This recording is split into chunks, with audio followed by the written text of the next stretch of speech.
Jan Bhagidari, a separate MOU or separate MOUs will be signed with the states and union territories to ensure sustainability and citizen-centric water services delivery. Urban sector reforms. Building on the July budget proposals, urban sector reforms related to governance, municipal services, urban land and planning will be incentivized. Urban Challenge Fund. The government will set up an Urban Challenge Fund of 1 lakh crore rupees to implement the proposals for cities as growth hubs, creative redevelopment of cities, and for water and sanitation purposes announced in the July budget.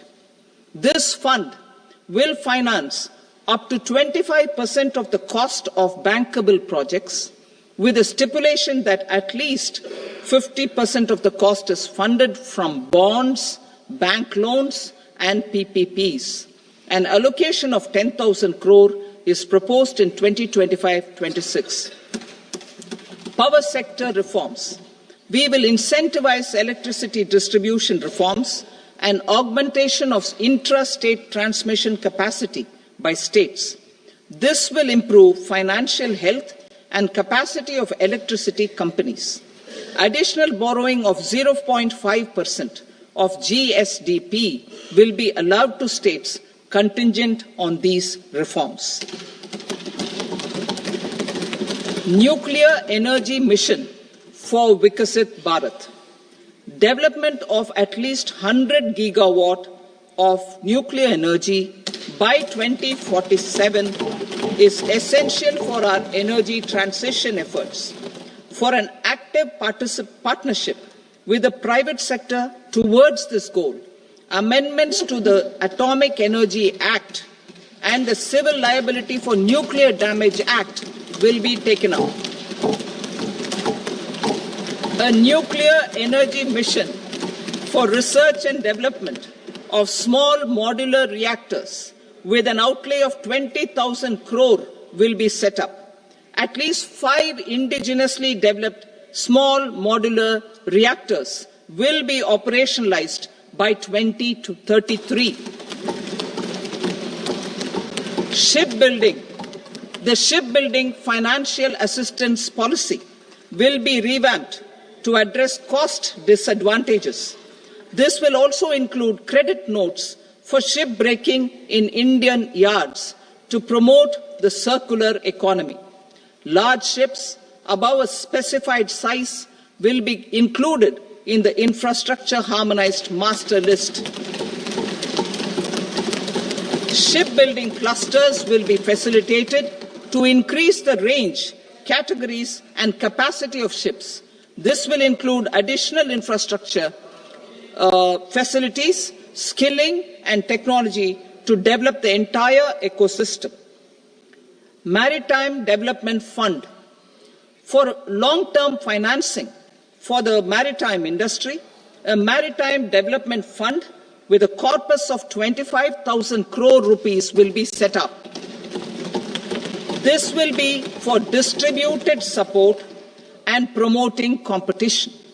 This will have up to 49% contribution by the government, and the balance will be mobilized from ports and from private sector. UDAN regional connectivity schemes. UDAN has enabled 1.5 crore middle-class people to meet their aspirations for speedier travel. The scheme has connected 88 airports, and operationalized 619 routes. Inspired by that success, a modified UDAN scheme will be launched to enhance regional connectivity to 120 new destinations and carry 4 crore passengers in the next 10 years. 4 crore additional passengers in the next 10 years. The scheme will also support helipads and smaller airports in hilly, aspirational and northeast regional districts. Greenfield airports will be facilitated in Bihar to meet the future needs of the state. These will be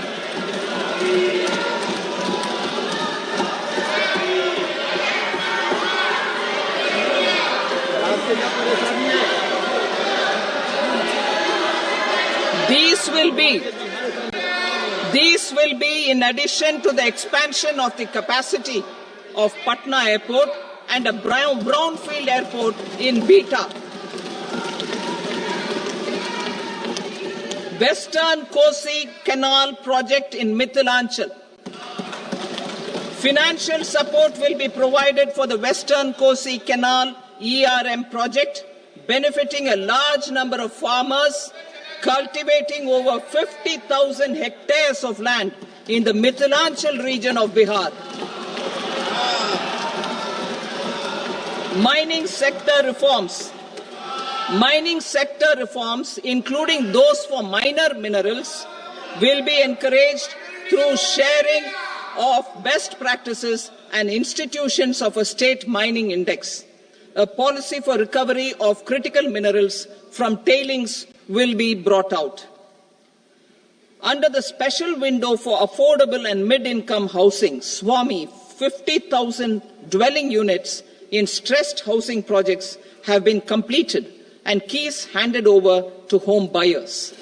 Another 40,000 units will be completed in 2025, further helping middle-class families who were paying EMIs on loans taken for apartments while also paying rent for their current dwellings. Building on this success, SWAMI Fund 2 will be established as a blended finance facility with contribution from the government, banks and private investors. This fund of 15,000 crore rupees will aim for expeditious completion of another 1 lakh units. PM Gati Shakti data for private sector. For furthering PPPs and assisting the private sector in project planning, access to relevant data and maps from the PM Gati Shakti portal will be provided. Tourism for employment-led growth. Top 50 tourist destination sites in the country will be developed in partnership with states through a challenge mode. Land for building key infrastructure will have to be provided by the states. Hotels in these destinations will be included in the infrastructure harmonized list. The following measures will be taken for facilitating employment-led growth. Organizing intensive skill development programs for our youth, including in institutes of hospitality management. Providing mudra loans for homestays. Improving ease of travel and connectivity to tourist destinations. Providing performance-linked incentives to states for effective destination management, including tourist amenities, cleanliness, and marketing efforts. And introducing streamlined e-visa facilities along with visa fee waivers for certain tourist groups.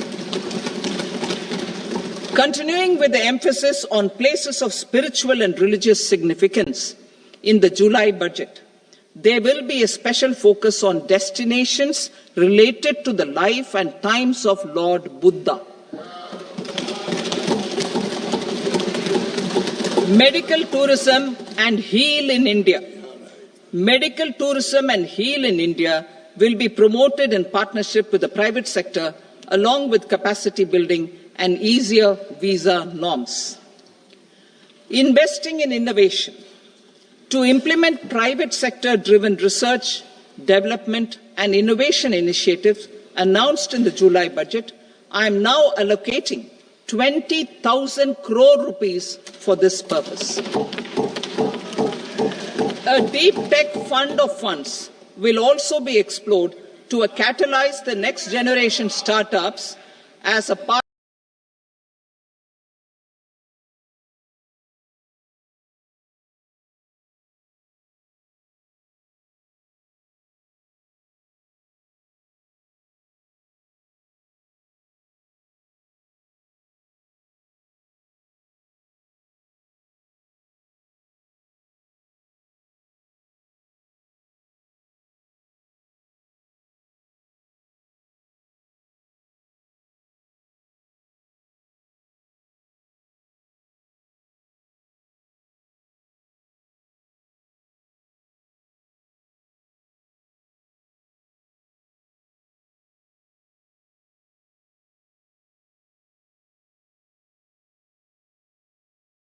lines will be set up script heritage with academic institutions, museums, libraries, and private collectors will be undertaken to cover more than 1 crore manuscripts.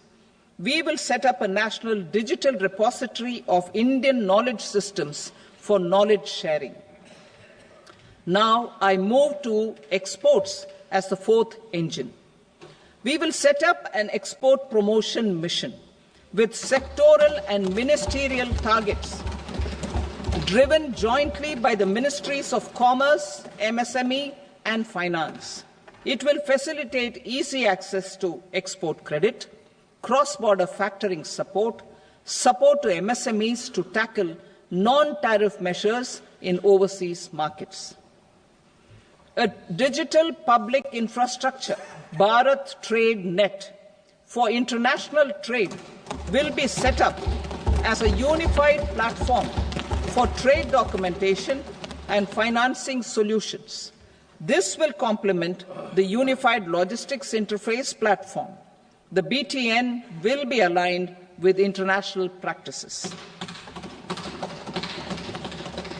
Support will be provided to develop domestic manufacturing capacities for our economy's integration with global supply chains. Sectors will be identified based on objective criteria. Facilitation groups with participation of senior officers and industry representatives will be formed for select products and supply chains. Through this, there are huge opportunities related to Industry 4.0, which needs high skills and talent. Our youth have both. Our government will support the domestic electronic equipment industry to leverage this opportunity for the benefit of our youth.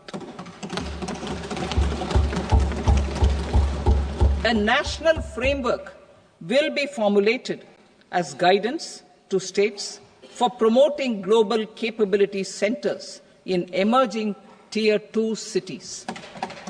This will suggest measures for enhancing availability of talent and infrastructure, building bylaw reforms, and mechanisms for collaboration with industry. Our government will facilitate upgradation of infrastructure and warehousing for air cargo, including high-value perishable horticultural produce. Cargo screening and customs protocol will be streamlined and made user-friendly. Reforms as the fuel. Over the past 10 years, our government has implemented several reforms for convenience of taxpayers, such as faceless assessment, 2, taxpayer charter, 3, faster returns, 4, almost 99% returns being on self-assessment, and 5, Vivad Se Vishwas scheme.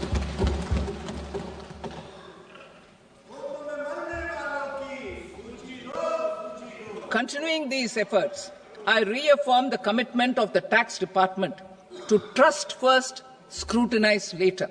I also propose to introduce the new income tax bill next week. I will detail the indirect tax reforms and changes in direct taxes in Part B. Financial sector reforms. The FDI limit for the insurance sector will be raised from 74 to 100%. This enhanced limit will be available for those companies which invest the entire premium in India.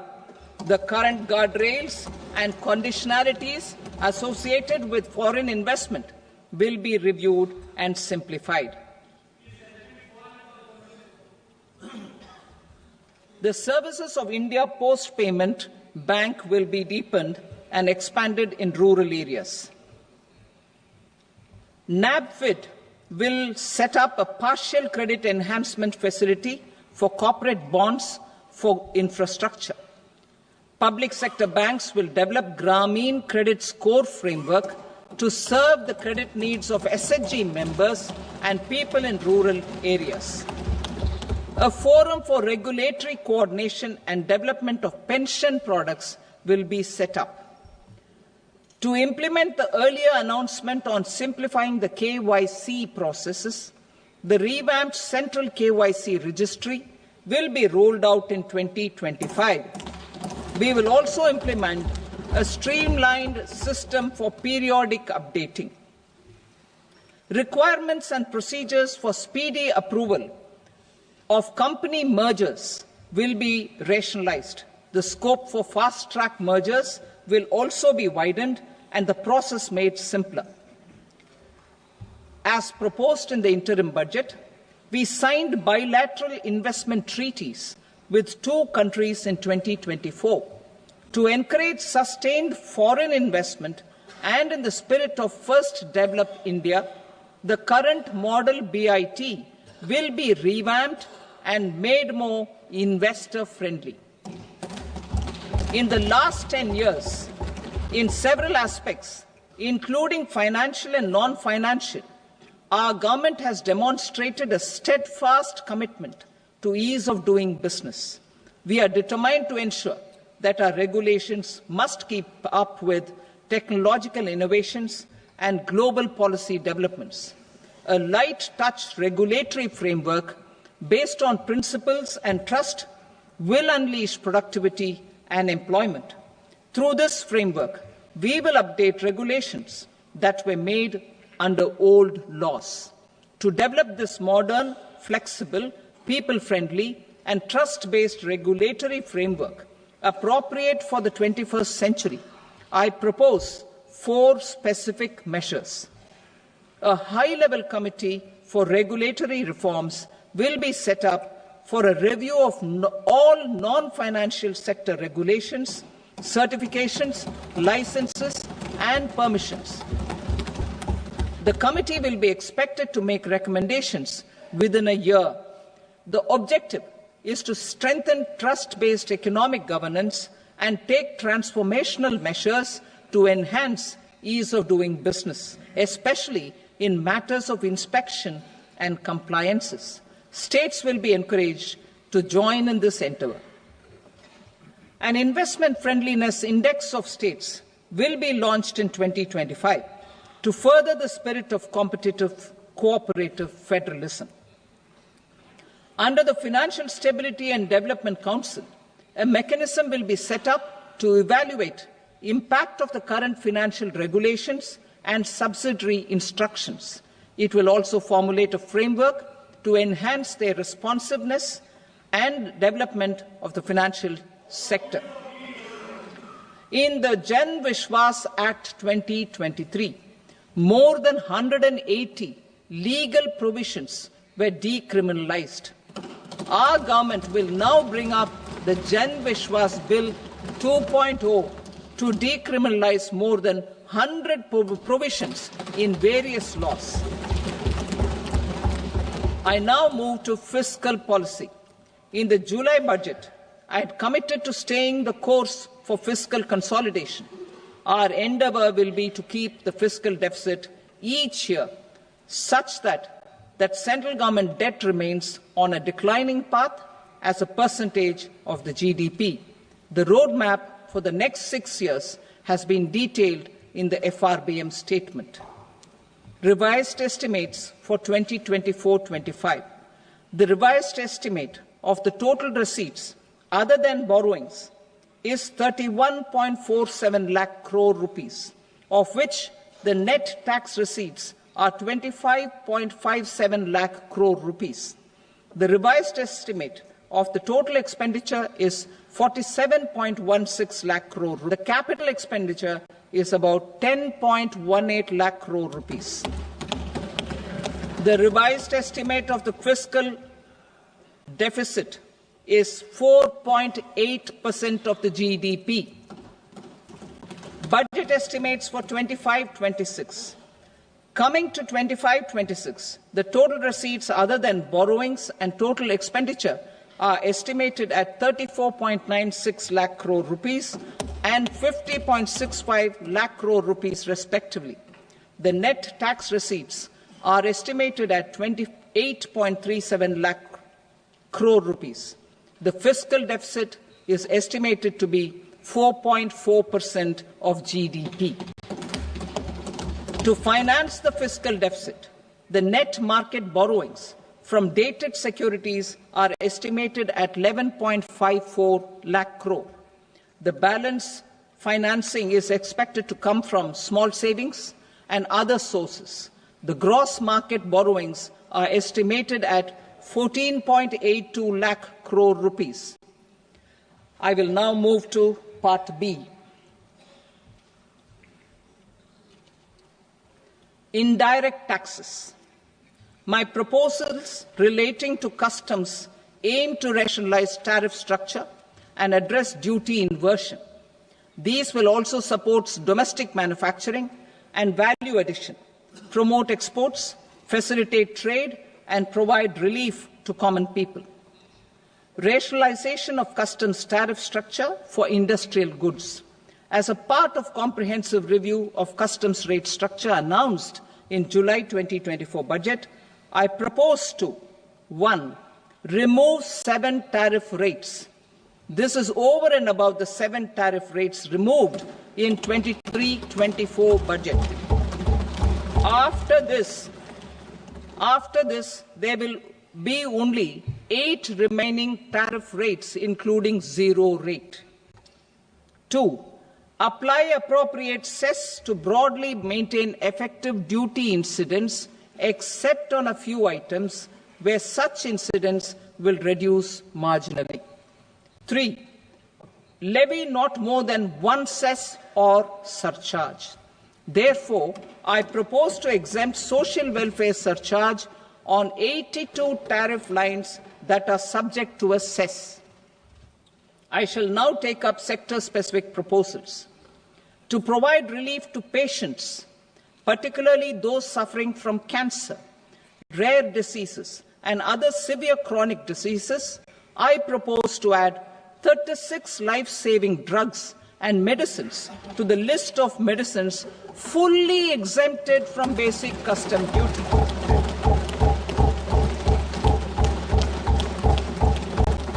I also propose to add 6 life-saving medicines to the list attracting concessional custom duty of 5%. Full exemption and concessional duty will also respectively apply on the bulk drugs for manufacture of the above. Specified drugs and medicines under patient assistance programs run by the pharmaceutical companies are fully exempt from BCD, provided the medicines are supplied free of cost to the patients. I propose to add 37 more medicines along with 13 new patient assistance programs. Support to domestic manufacturing and value addition. Critical minerals. In the July 2024 budget, I had fully exempted BCD on 25 critical minerals that are not domestically available.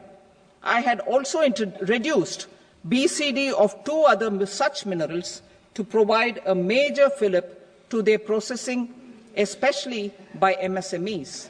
Now, I propose to fully exempt cobalt powder and waste, the scrap of lithium-ion battery, lead, zinc, and 12 more critical minerals.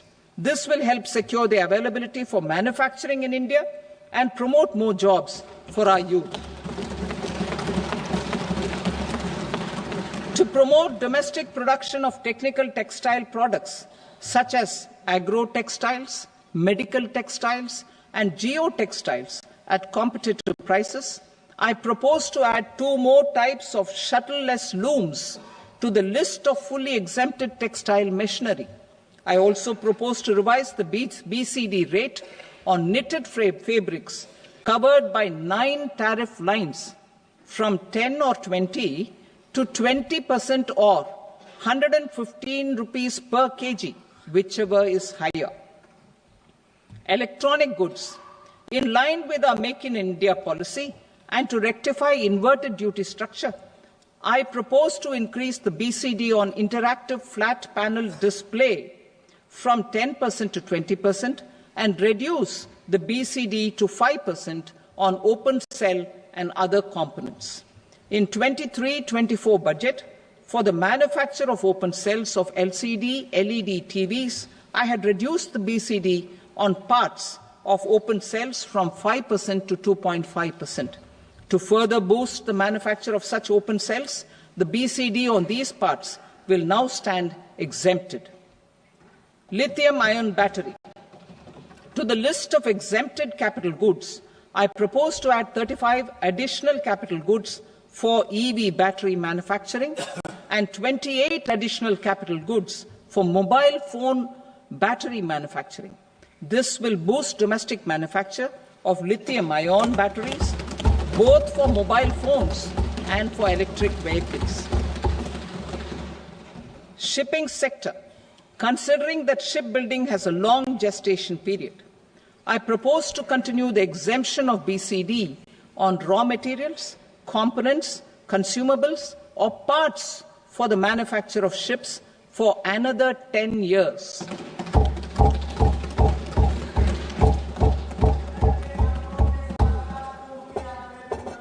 I also propose the same dispensation for shipbreaking to make it more competitive. Telecommunication. To prevent classification disputes, I propose to reduce the BCD from 20% to 10% on carrier-grade Ethernet switches to make it at par with non-carrier-grade Ethernet switches. Export promotion. To facilitate exports of handicrafts, I propose to extend the time period for export from 6 months to 1 year, further extendable by another 3 months if required. I also propose to add 9 items to the list of duty-free inputs. Leather sector. I propose to fully exempt BCD on wet blue leather to facilitate imports for domestic value addition and employment. I also propose to exempt crust leather from 20% export duty to facilitate exports by small tanners. Marine products.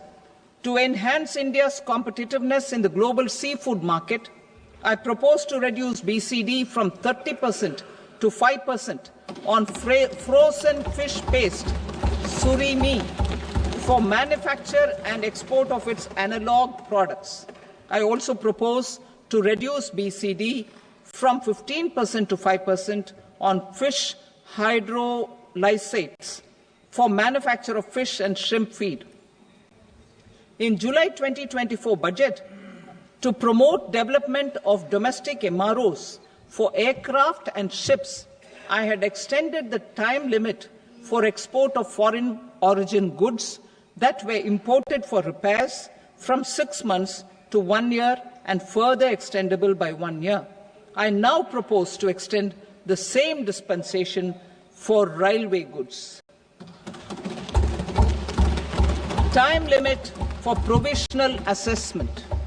Presently, the Customs Act 1962 does not provide any time limit to finalize provisional assessments, leading to uncertainty and cost to trade. As a measure of promoting ease of doing business, I propose to fix a time limit of 2 years, extendable by a year, for finalizing the provisional assessment. I propose to introduce a new provision that will enable importers or exporters, after clearance of goods, to voluntarily declare material facts and pay duty with interest but without penalty. This will incentivize voluntary compliance.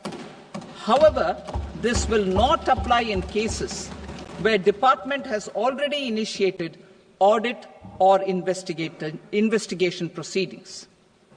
For industry to better plan their imports, I propose to extend the time limit for the end use of imported inputs in the relevant rules from 6 months to 1 year. This will provide operational flexibility in view of cost and uncertainty of supply. Further, such importers will now have to file only quarterly statements instead of a monthly statement.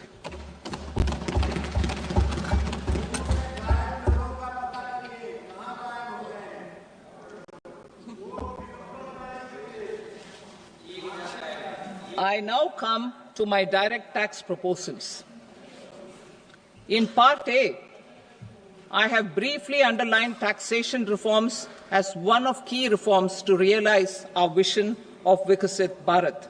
In respect of criminal law, our government had earlier ushered in Bharatiya Nyaya Sanhita, replacing Bharatiya Danda Sanhita. I am happy to inform this august House and the country that for new income tax bill will carry forward the same spirit of Nyaya in its drafting as well.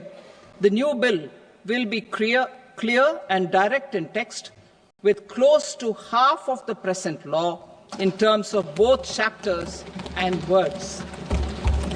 It will be simple to understand for taxpayers and tax administrators, leading to tax certainty and reduced litigation. Reforms, however, are not a destination. They are means to achieve good governance for our people and economy. Providing good governance primarily involves being responsive. The Tirukkural captures this in verse 542, which reads, "Vaanokki vaazhum ulagallam, mannavan kol nokki vaazhum kudi," meaning, just as the living beings live expecting rains, citizens live expecting good governance. Our government is committed to keeping an ear to the ground and a finger on the pulse and responding while balancing our national building efforts.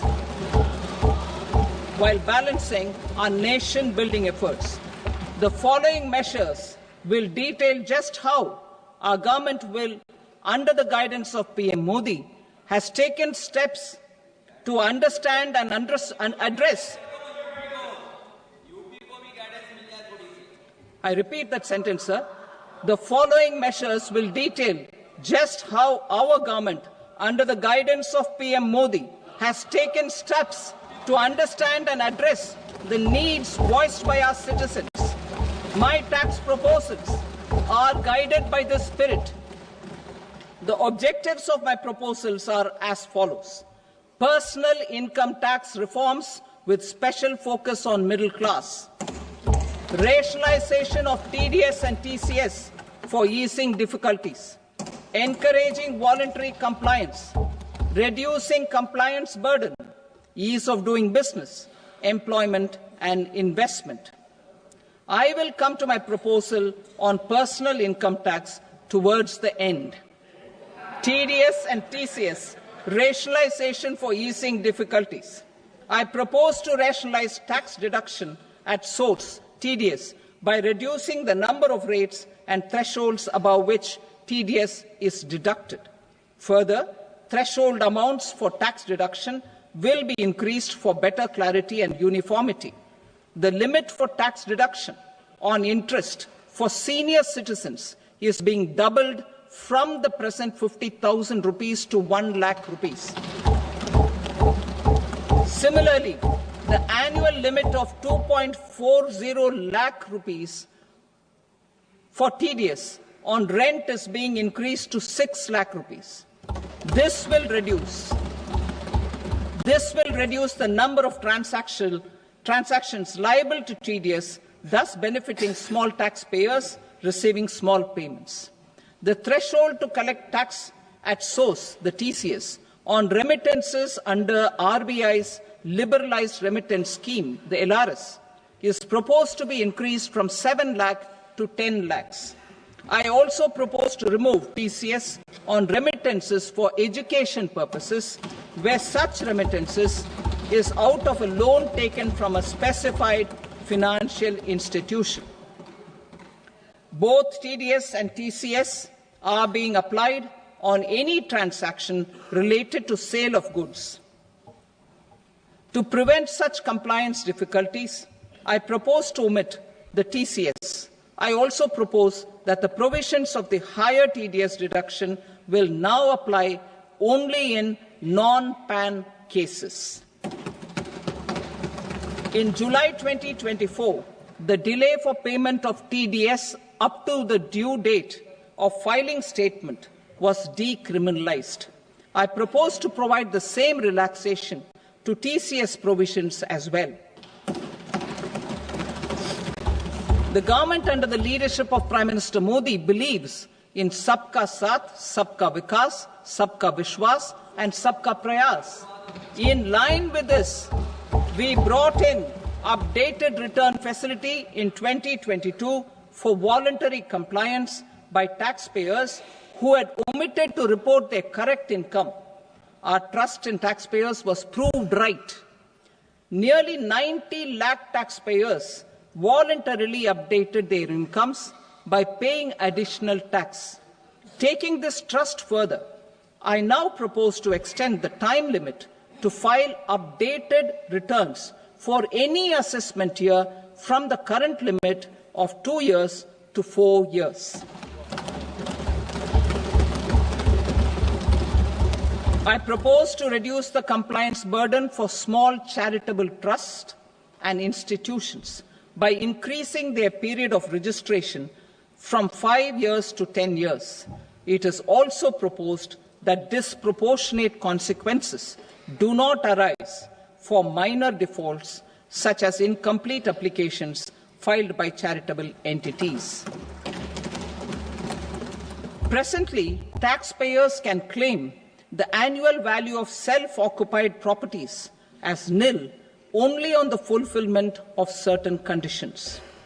Considering the difficulties faced by taxpayers, it is proposed to allow the benefit of 2 such self-occupied properties without any condition. To streamline the process of transfer pricing and to provide an alternative to yearly examination, I propose to introduce a scheme for determining arm's length price of international transaction for a block period of 3 years. This will be in line with global best practices.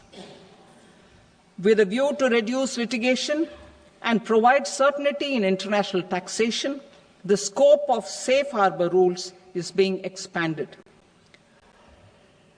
A number of senior and very senior citizens have very old national savings schemes accounts.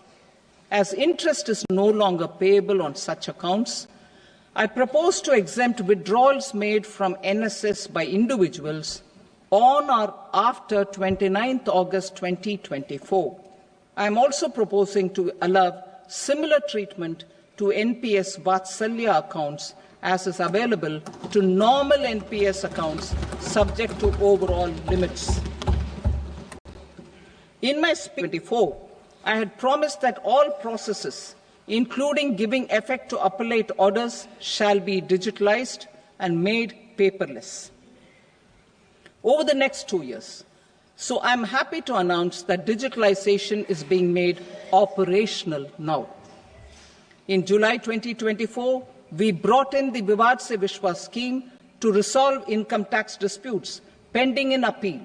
The scheme has received a great response, with nearly 33,000 taxpayers having availed of the scheme to settle their disputes.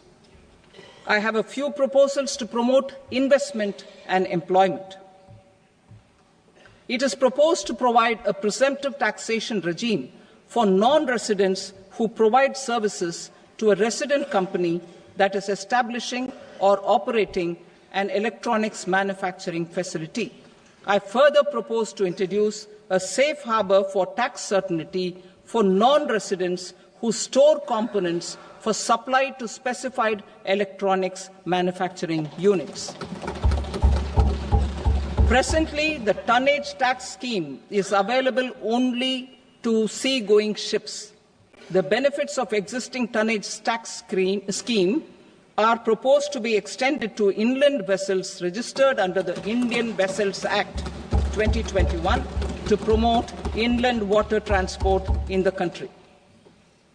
Extension for incorporation of startups.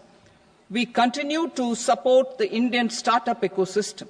I propose to extend the period of incorporation by 5 years to allow the benefit available to startups which are incorporated before 1/4/2030.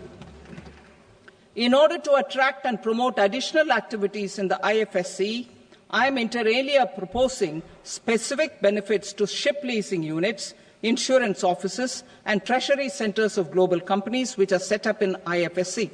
Further, to claim benefits, the cut-off date for commencement in IFSC has also been extended by 5 years to 31/3/2030.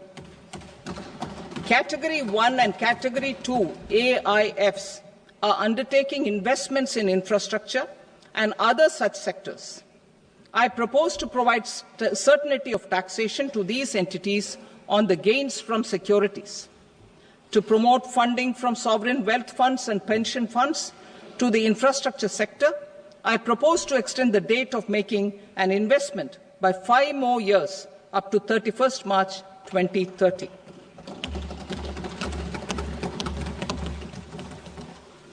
Personal income tax reforms with special focus on middle class. Democracy, demography, and demand are the key support pillars in our journey towards Vikasit Bharat. The middle class provides strength for India's growth. This government, under the leadership of Prime Minister Modi, has always believed in the admirable energy and ability of the middle class in nation building. In recognition of their contribution,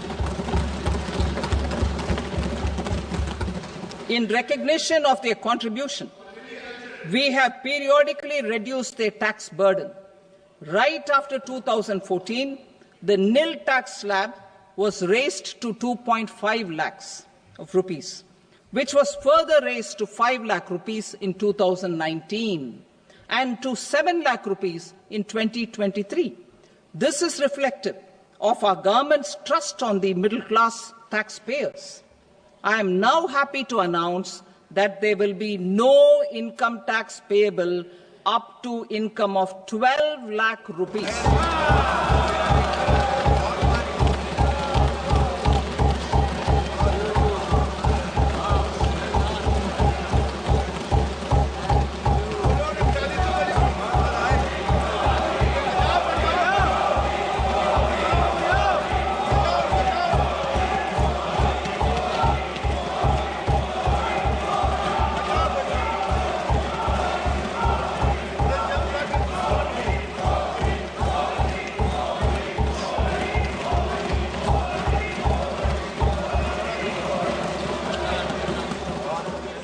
So, average income of 1 lakh per month, other than the special rate income such as capital gains, under the new regime. This limit will be 12.75 lakh for salaried taxpayers due to the standard deduction of 75,000. Slabs and rates are being changed across the board to benefit all taxpayers.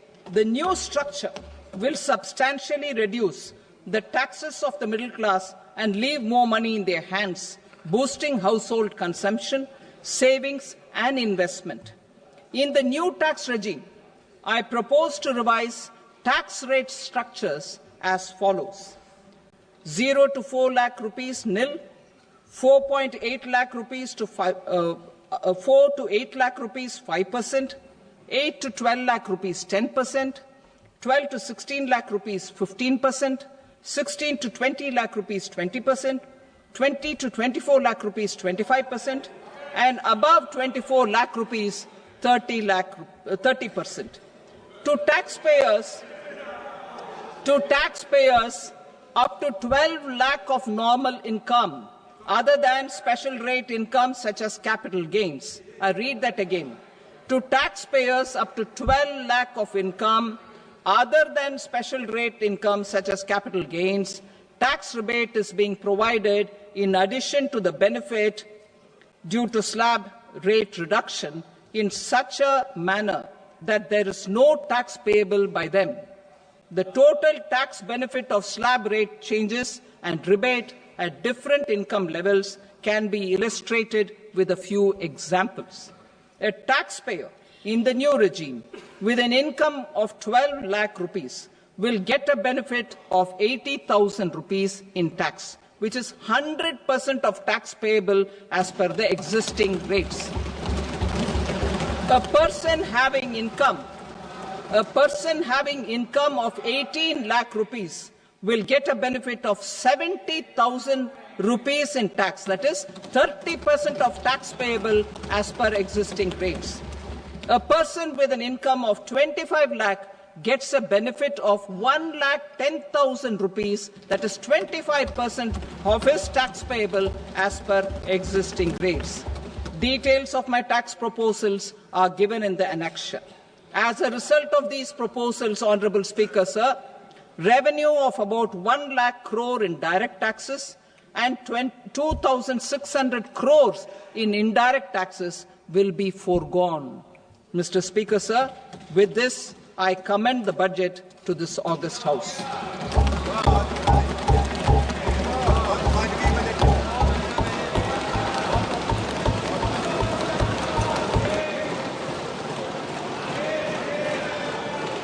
Item number 2, Srimati Nirmala Sitharaman.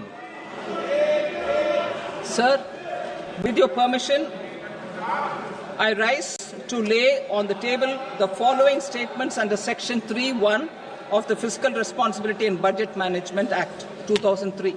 Medium-term fiscal policy cum fiscal policy strategy statement and macroeconomic framework statement. Item number 3, Srimati Nirmala Sitharaman. Sir, with your permission, I rise to move for leave to introduce the Finance Bill 2025.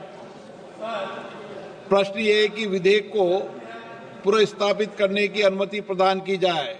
जो सदस्य इसके पक्ष में हाँ कहें, जो सदस्य विरोध में ना कहें। मेरे विचार में निर्णय हाँ वालों के पक्ष में हुआ, हाँ वालों के पक्ष में अनुमति प्रदान की जाती है। माननीय मंत्री जी, अब विधेयक को पुनर्स्थापित करें। Sir, I introduce the bill. Thank you. सभा की कार्रवाई सोमवार